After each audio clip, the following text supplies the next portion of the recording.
For the longest time, we were told these were just isolated issues. Right. A contained problem here, a policy mistake there. Exactly. A bit of fraud here, a few policy failures over there.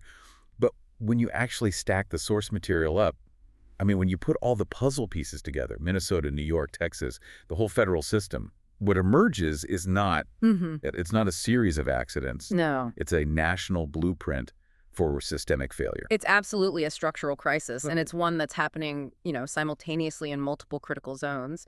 We are looking at claims that directly link massive financial fraud in the Midwest, a just staggering number of missing children at the border, and the resulting budget collapse of America's largest city. And it's all connected. All of it, according to the sources we've analyzed, is held together by the same sophisticated and highly politicized nonprofit industrial complex. I want to focus on the emotional core of this for a second. The betrayal. A system that was designed to feed hungry children, to shelter the most vulnerable refugees, was allegedly exploited for over $1 billion. $1 billion. $1 billion meant for welfare. Just stolen.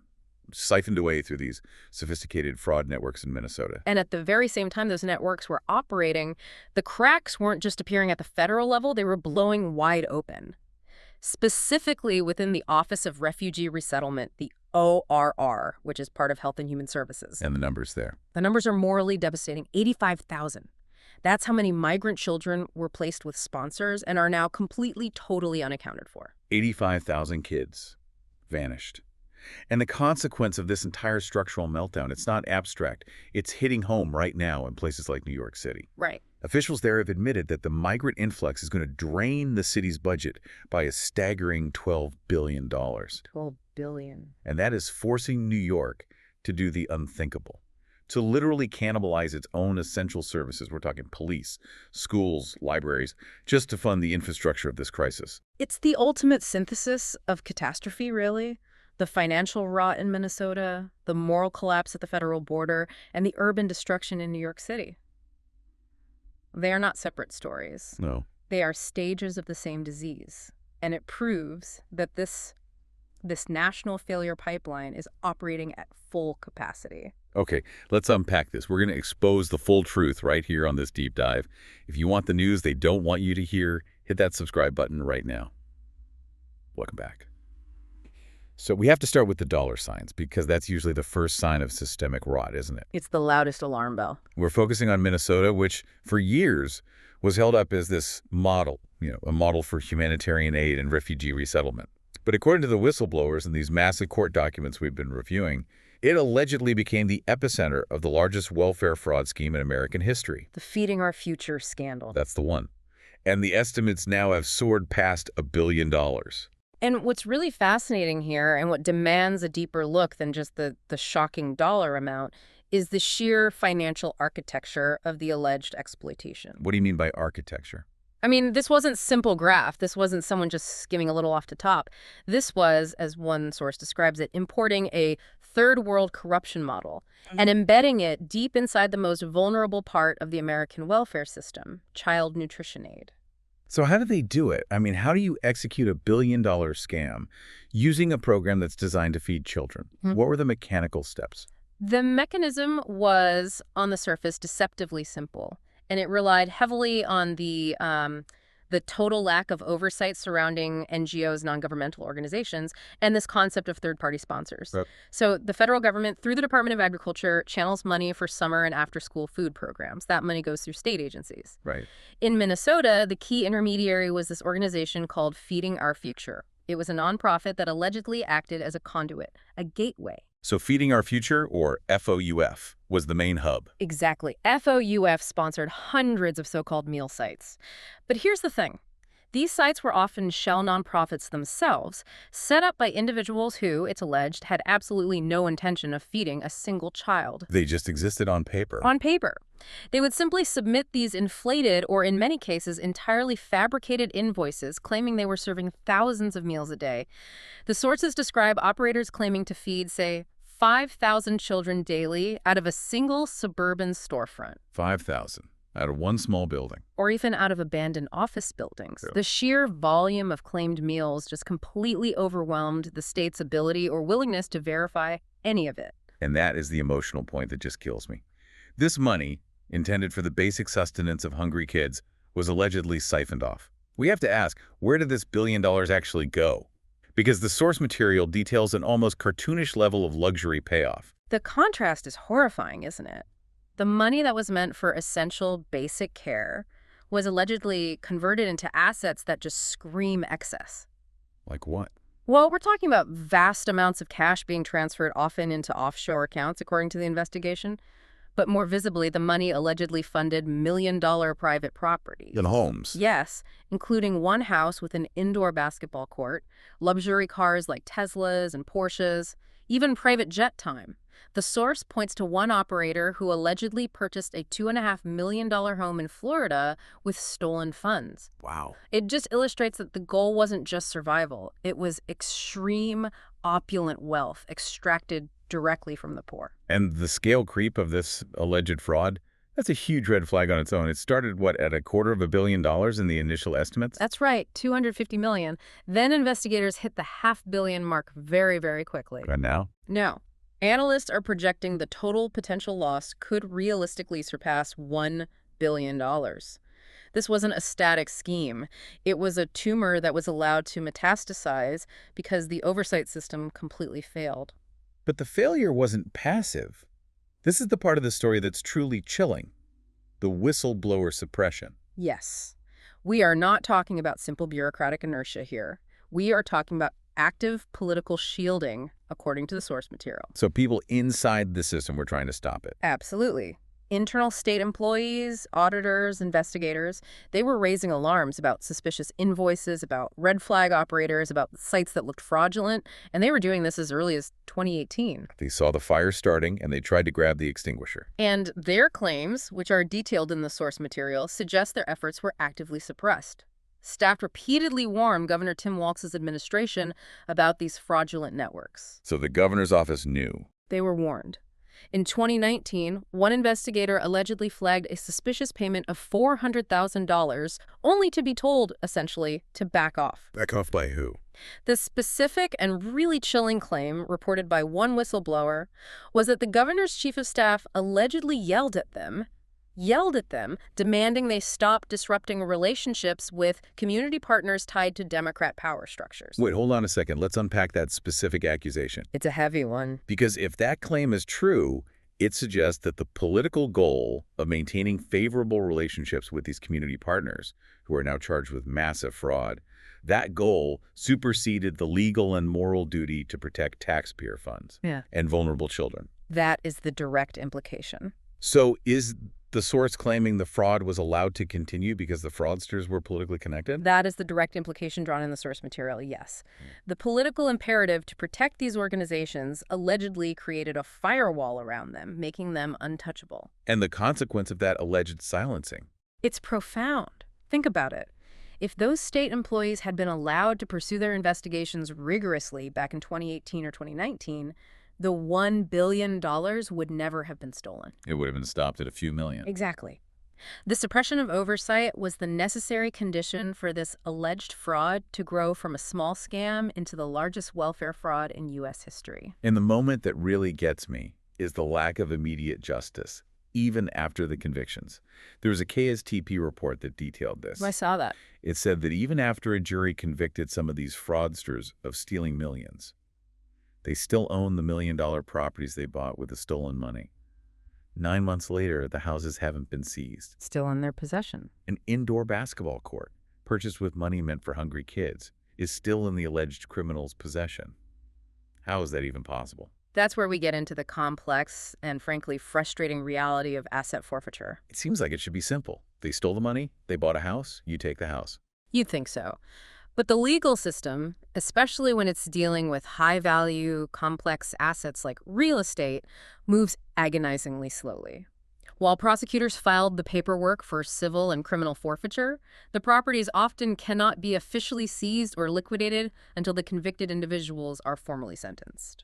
And why does the sentencing hold up the process? Sentencing is what locks in the final judgment and the specific restitution orders. Until that point, defense lawyers can fight the forfeiture through appeals or, other complex legal maneuvers that are designed to drag the process out as long as possible. So it's a feature, not a bug. of the system. For them, it is. For the average person, stealing a small amount of cash results in immediate consequences.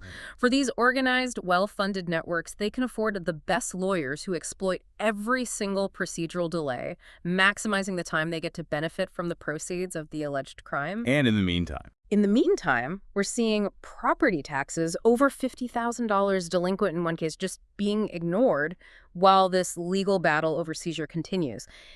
It sends a terrible signal that financial crime, if it's organized and large enough, comes with a substantial delay on punishment.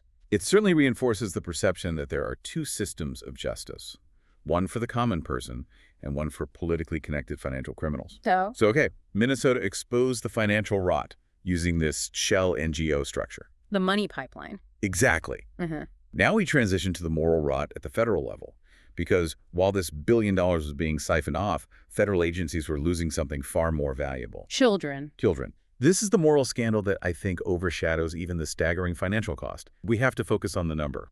85,000? Say again? 85,000. That is the number of migrant children who arrived in the U.S. under the Biden administration, specifically overseen by the Department of Health and Human Services and its Office of Refugee Resettlement, who are now unaccounted for. They have vanished inside the system. How does the United States government lose the population of a small city? I mean, what went wrong at the operational level? The failure was systemic, and it was driven by a single imperative: prioritizing speed over safety. Get them out of the detention centers as fast as possible. Exactly. The core process is supposed to ensure a child arriving at the border is placed with a vetted, safe sponsor, ideally a parent or a close relative. But the system became completely overwhelmed, and the pressure was immense to move children out of crowded holding facilities quickly. The source we're analyzing states that the agencies essentially turned the border into a conveyor belt. The conveyor belt analogy is crucial. What specific safety checks did they drop or dramatically reduce to achieve that speed? Several critical steps were allegedly abandoned or just rushed through. First, the vetting of sponsors became dangerously superficial. In many cases, it was little more than a quick phone call check rather than a deep background investigation. So no home visits, no real follow-up. And that's the second and most critical failure. The follow-up stage was either eliminated or just drastically reduced. After a child was placed with a sponsor, there was minimal, and in some cases zero, effort to reliably check in, to confirm the child was safe, or even to ensure they were attending school. So once the child left federal custody, Accountability vanished. The file was closed. and the consequence of this negligence, according to investigators, is horrifying. It's absolutely horrifying. The source material claims that the lack of rigorous vetting meant that many of these children were not placed with genuine caregivers at all.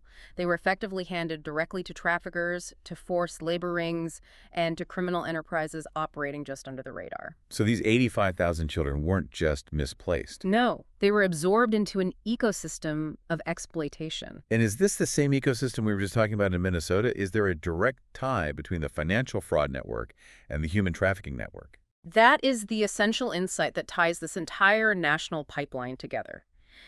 The children were lost inside the same structural framework, an ecosystem of NGOs, shell nonprofits, and border intermediaries. The same kind of groups. The very same.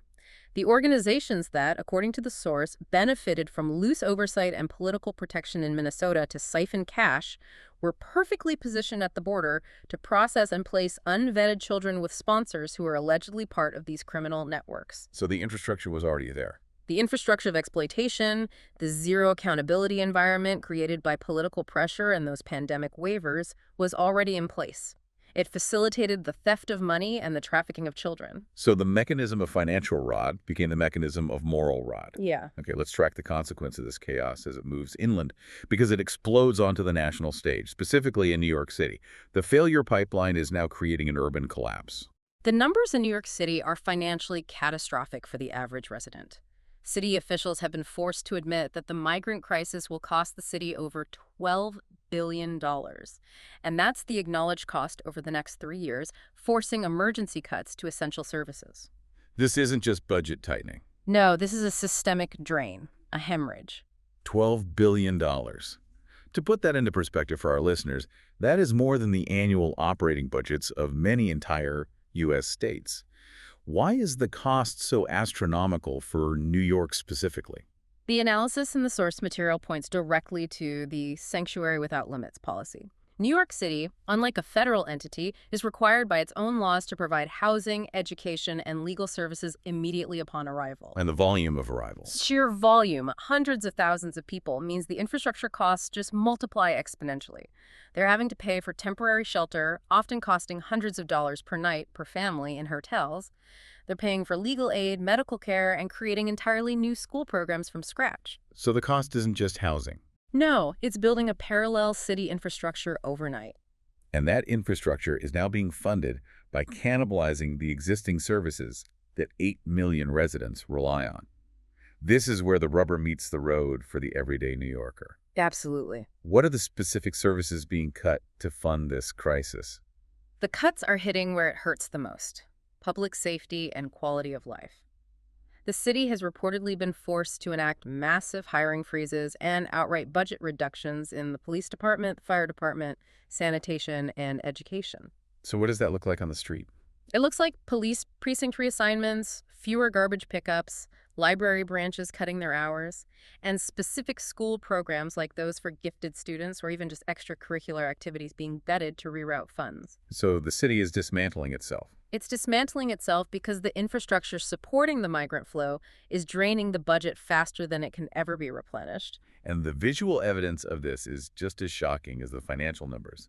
I mean, we've all seen the images. Schools turned into migrant shelters, Community centers converted into temporary housing. parks becoming processing zones. It fundamentally transforms the public spaces that define what it means to live in a city. And that transformation has real consequences for the municipal workforce. Social workers, who are already dealing with massive burnout, are being pushed to their breaking points. Teachers. Teachers are suddenly tasked with managing overcrowded classrooms with students who may have faced severe trauma, often without the resources or training to do so. Police officers are being reassigned to shelter duty instead of patrolling neighborhoods. The whole system is strained. The entire structure of the civil service is under extreme strain, and that leads to massive internal resentment and, of course, pressure from residents who feel like their needs are being completely abandoned. Okay, so Minnesota showed us the financial fraud. New York City shows us the urban cost. Now we need to look south, to Texas, to understand the operational complexity of the human pipeline itself. Right. Law enforcement in Texas is reporting the largest surge of sophisticated fraud ever recorded at the border. Yes. And we need to be clear. This isn't just about people slipping across the border. This is about complex, well-organized, and highly sophisticated fraud networks designed specifically to exploit the loopholes in our current immigration system. What are they seeing? They're seeing a massive surge of fake families, fake IDs, and fraudulent sponsorships. And we're not talking about crude, hand-drawn documents here. What does the mechanics of this deception look like on the ground? The sources indicate a very high level of coordination. This involves forged birth certificates and identity documents that are designed to match and look incredibly professional. Wow. It also involves rehearsed family stories. Individuals are coached extensively on their narratives to make sure their stories are consistent when they're questioned by Border Patrol. This whole pipeline is highly efficient, and it's designed to capitalize on the policy that exempts or fast-tracks family units compared to, say, single adult males. And this is where it gets really, really dark, this recycling phenomenon. Yeah. What exactly is the reporting on this that CBP agents have described? This is one of the most disturbing revelations. CBP Customs and Border Protection agents report encountering adults who arrive at the border with children they've never met before. They just met them that day. That day. The adult and the child pose as a family unit to gain faster entry into the country. When DNA tests are mandated, which is happening more often now, they prove there is no biological relation. So what happens to the child? The children are allegedly being recycled. Meaning what? Meaning a child who has already crossed the border, or one who is part of a trafficking network, is used multiple times by unrelated adults to expedite their entry under the family exemption. Oh my God. And after entry, the child is just pushed back into the exploitative networks we discussed earlier, often for forced labor or worse. This suggests a highly industrialized approach to exploitation. The children aren't just collateral damage, they're actively being used as tools to manipulate the system. They are the key to unlocking the gate. And at the same time, state troopers in Texas are uncovering these sprawling counterfeit rings. Exactly. The fraud at the border is supported by a massive logistics operation inward. State troopers are reporting the dismantling of counterfeit rings that are producing fake IDs, counterfeit green cards, work permits, and Social Security documents at an industrial scale. So it's a complete end-to-end system. It provides the entire infrastructure necessary for those who enter illegally to then live, work, and operate completely undetected within the U.S. economy.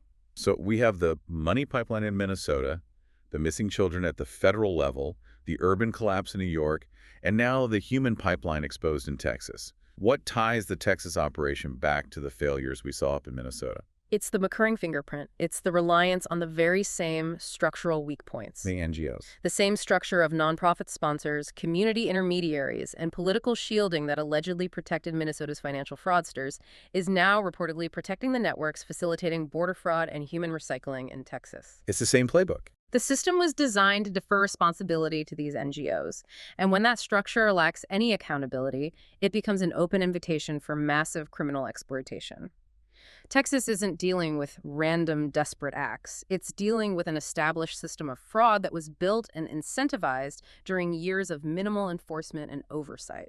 So the infrastructure of corruption is national, Mm-hmm. and it runs on a single engine, which the source defines as the nonprofit industrial complex. We really need to dedicate time to defining this term, because for most listeners, the word nonprofit suggests altruism and charity. Right, something good. But the source uses this term to describe a massive shadow ecosystem. Organizations that are elevated as untouchable humanitarian groups, but which allegedly function as clearinghouses for fraud, trafficking, and government exploitation across the entire country. And the goal? The goal of this complex, according to the source, is simply to absorb taxpayer dollars under the guise of compassion.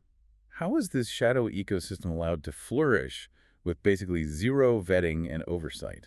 It's a combination of political expediency and structural negligence. During the years leading up to this crisis, thousands of new NGOs and intermediary partners were approved for migrant handling, resettlement, and shelter operations. And nobody checked them out. The source claims this was done with little to no vetting or rigorous auditing.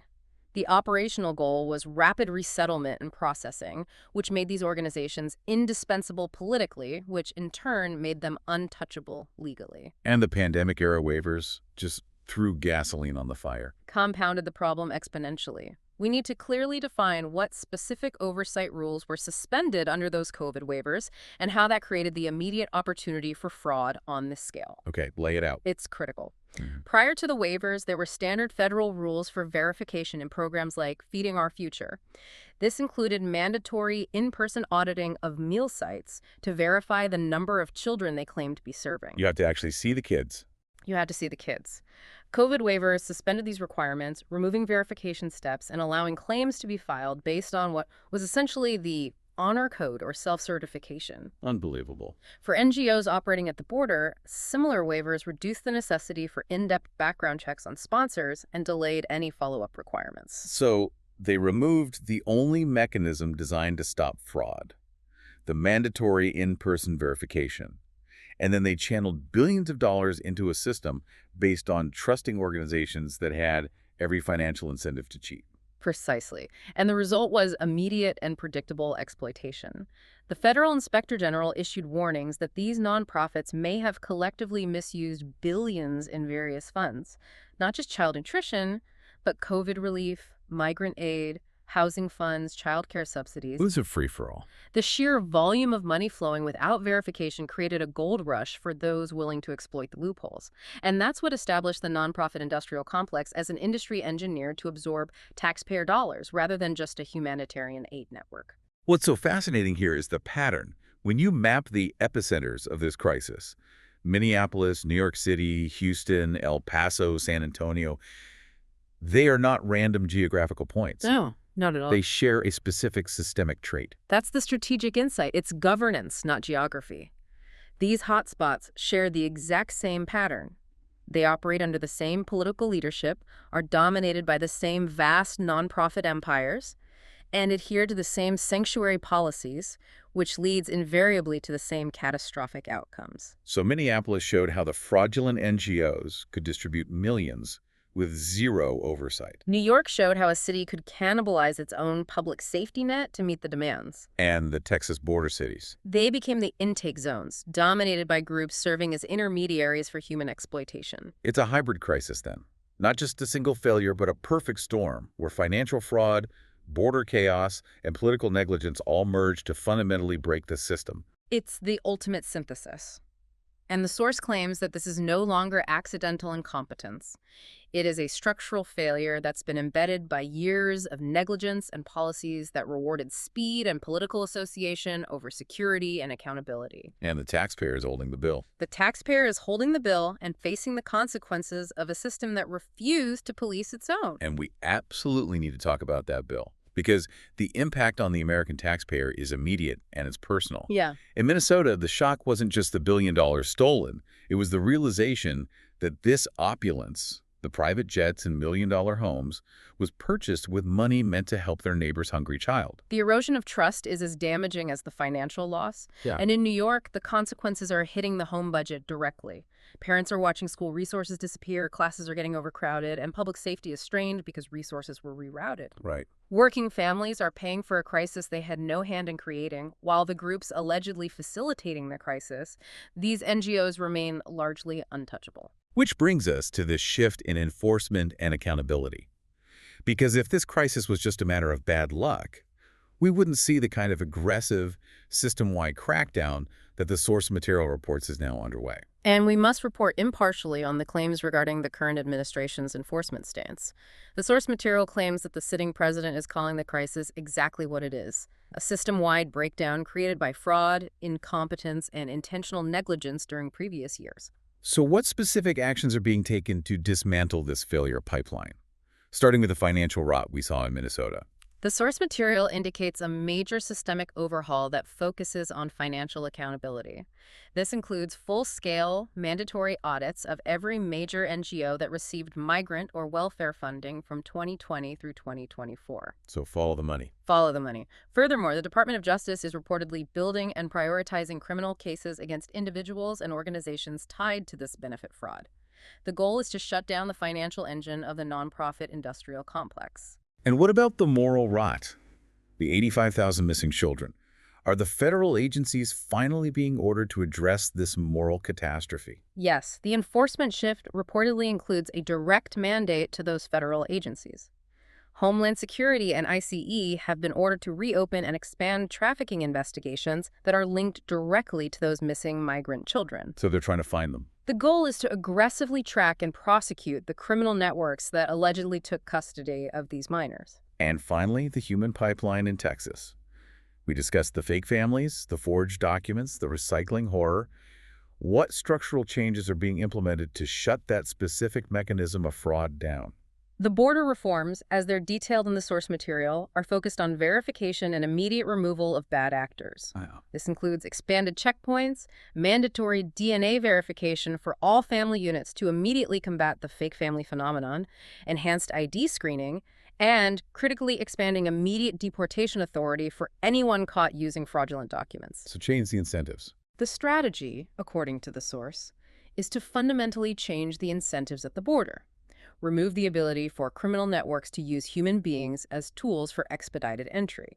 Now, this is where the conversation turns highly political, and we must maintain strict impartiality here, reporting solely on the claims and commentary cited in the source material itself. Absolutely. The source includes highly controversial and inflammatory political commentary directed at specific community leaders and ethnic groups in Minnesota, linking the alleged fraud to political rhetoric. That's correct. The source material references specific inflammatory commentary from a political figure aimed at Ilhan, Omar, and the Somali community in Minnesota.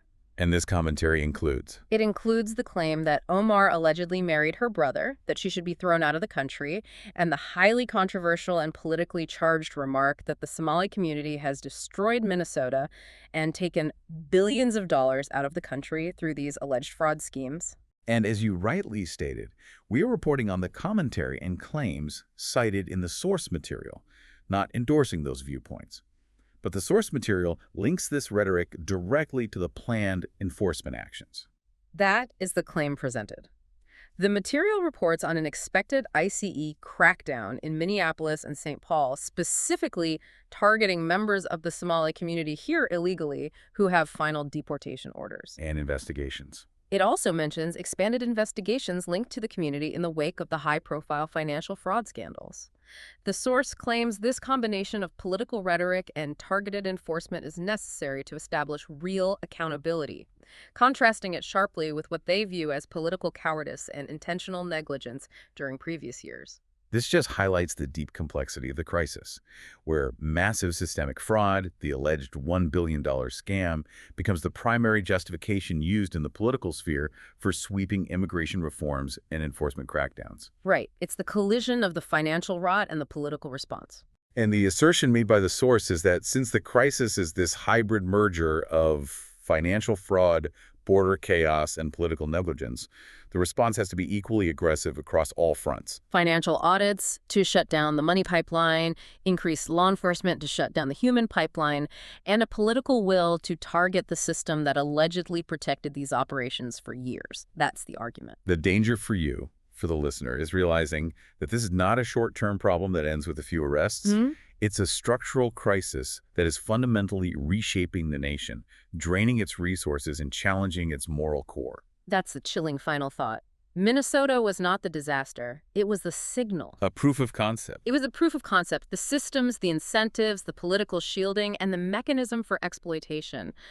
They were perfected there and then replicated across every major sanctuary city in America. It started with shell nonprofits, grew through border loopholes, and metastasized through unvetted sponsorships. Exactly. This structural failure is now embedded. The consequences are everywhere. New York is collapsing financially. Texas is overwhelmed with fraudulent families, and tens of thousands of children are missing.